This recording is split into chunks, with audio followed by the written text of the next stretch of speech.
All right, everyone, welcome back. We're going to use this video as a quick tutorial as to some aspects of your camera that you need to be aware of. All cameras are really similar. They've all got a shutter release. All of our DSLRs are going to have interchangeable lenses. It just really boils down to how many buttons and dials and that kind of thing that each camera has on there. I recommend going and finding a tutorial about your specific camera model so that you can break down all of the basics. I'm going to walk you through what one of my cameras looks like and give you an idea of kind of some of the functions and some of the menu items that we want to be looking at here. This camera is a Nikon D810. This is one of my workhorse studio cameras.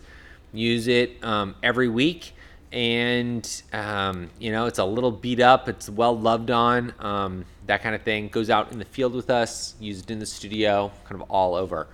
And so some basics that we want to think about here. Secondarily, I'm in Lightroom right now to look at photos and bring them all up at once. So if you're wondering what software I'm in, I loaded these up into Lightroom. All right, so basic overview of the Nikon, of a camera. Right up here, this guy is your shutter release. All right, so your shutter release is going to be the thing that actively makes your photograph, okay? This also has got an on-off switch on it. Not all cameras are gonna have that in the exact same position there. We've got our lens here in the front. Lens is gonna bring light into the camera. That's gonna allow us to make our exposure. This camera has got a screen up here on the top and one on the back, okay? So multiple screens. It also has multiple dials to control different functions. So right here,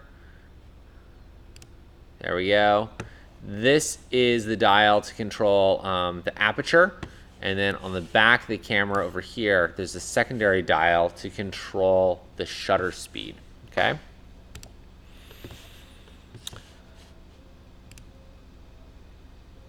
We're on this side of the camera. Some important things to be thinking about here. Nikon cameras typically have an autofocus and manual focus switch on them.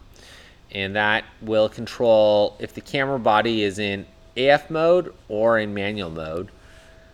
Lenses on both Canon, Nikon, also Fuji, Sony, other brands are going to also have an MA and M switch.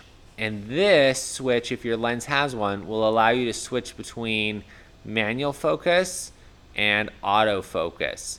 This lens in particular will let you be in either manual or autofocus or just manual focus, all right? So here, while I'm in the MA setting, I could rotate this dial and go ahead and manually focus, or I could have the camera autofocus when I press the shutter button down halfway. We've got a variety of inputs here on the side that we can put into our camera. Swing around to the back. This camera, like I said, it gets used quite a bit, so we've got a couple of stray hairs here behind the LCD protective cover, but not to fret. Here is that rear dial to use the aperture on the camera. We've got different live view modes right here. My menu to get into different menus, playback button, trash button, so if I take a photo and I don't like it, I can change that. This dial here will allow me to change different shooting settings.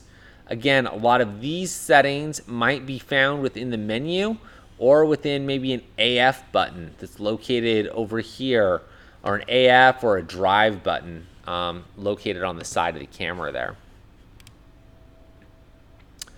All right, when we pull up our back screen, I want you all to figure out how to bring this information up onto the back of your camera.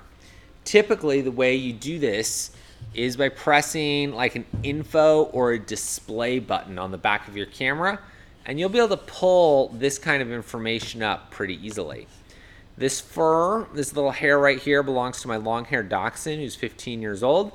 So that's where that's coming from here. But some stuff we want to look at here on this display and make sure that you understand what these numbers are and things that we'll be diving deeply into in the next couple of weeks. This number right here represents my shutter speed. Right now it's set to 1/8 of a second, which is rather slow. If I took a photo of that, anything moving in that image would be blurred, okay? The aperture, so how much light is coming into the camera, is represented by this number. It's 4.5. So that's a relatively wide open aperture, and it's letting a fair amount of light into the camera. ISO 200, this is telling me how sensitive my camera sensor is to light right here. The higher the number, the more sensitive it is to light, and the better it's going to do in low light conditions. The lower the number, the less sensitive it is to light, and the better it's going to do in bright conditions. The best image quality that you're going to get is typically going to be with a lower ISO number. 378 represents the number of photographs that are left on my memory card. AFS represents what autofocus setting my camera is in. White balance is represented here. RAW is the type of file that the camera is going to be making. So RAW file is going to give me the very best file type possible. And then finally, this A right up here represents the mode that my camera is in. So right now it's in aperture priority. So as I adjust the aperture, the camera is going to compensate and change the shutter speed for me automatically.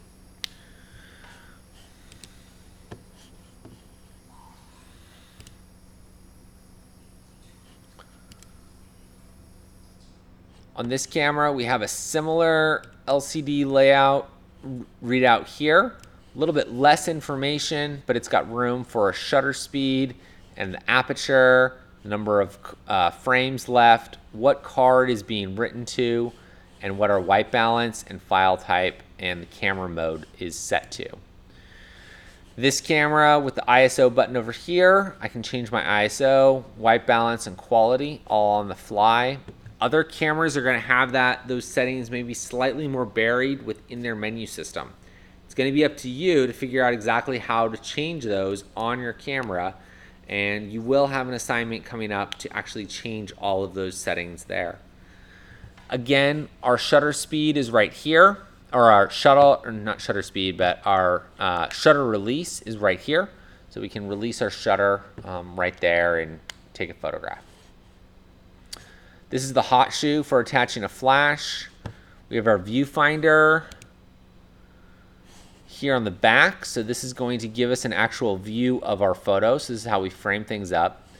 And importantly, this dial right here, this plus minus dial, this will control the diopter. And so if your image, when you're looking through your viewfinder, if everything looks out of focus to you, you can adjust that diopter to match your eyesight and clean up the image and make it look sharper in there. So if you wear glasses or have eyesight that's off a little bit, adjust this.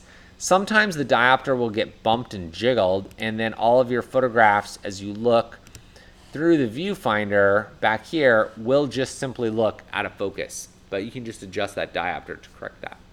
Okay, I'm gonna wrap this up. Post some comments and questions below, and we'll go from there. Thank you.